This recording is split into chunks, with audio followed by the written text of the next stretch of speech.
प्या बिंदास, काय नाही होत, प्या.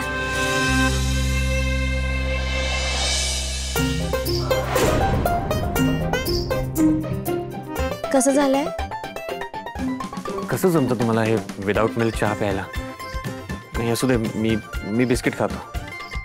बरं ठीक आहे, राहू द्या, खा तुम्ही बिस्किट.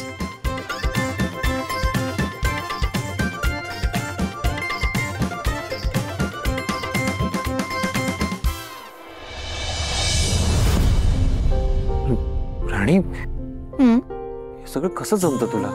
अहो, मी तर पाण्यासोबत बिस्किट खाऊन सुद्धा दिवस काढलेत. हा तरी चहा आहे. आता ती परिस्थिती परत आठवली ना तरी अंगावर काटा येतो. मी खूप सहन केलंय सर. म्हणजे ना घरात सारखी पैशाची चणचण असायची.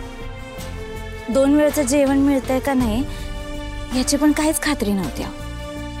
म्हणजे घरातल्या माणसांना भूक जरी लागली ना तरी आज भूकच नाहीये, पोटच खराब आहे, सकाळचंच अजून जिरलं नाही, असे काहीतरी कारण द्यायचे. म्हणजे जेवढं तेवढं घरात आहे ना ते तरी कोणीतरी दुसरं खाईल ना, म्हणजे एकाचं तरी पोट भरेल. आज ते सगळं आठवलं ना की आपोआपच डोळ्यात पाणी येतं. सर, आमच्या वस्तीत ना कोणीच रोख सामान नाही आणायचं, कारण तेवढे पैसेच नव्हते ना कोणाकडे. सगळ्यांचीच उधारी असायची, आमची पण होती.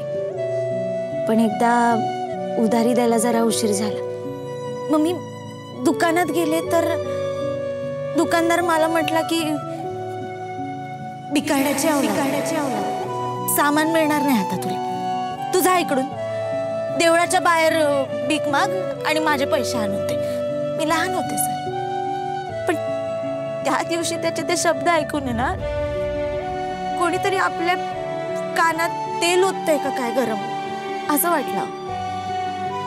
पण तेव्हाच मी ठरवलं सर,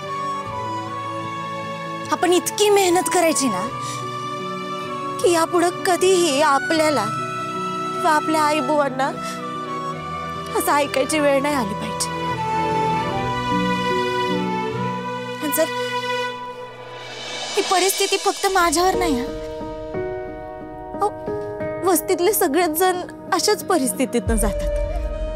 पण म्हणून आम्ही काय रडत बसत नाही, आम्ही लढतो.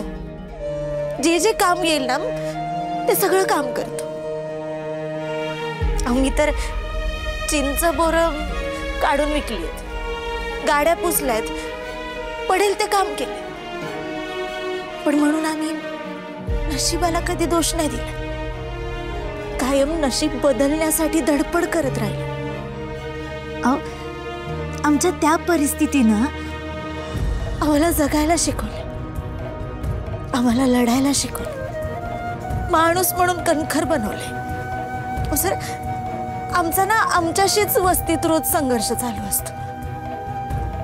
सकाळी उठल्यापासून रात्री झोपेपर्यंत तिथला प्रत्येक जण कष्ट करत असतो. आज ना उद्या हे दिवस बदलतील या आशेवरतीच जगत असतो.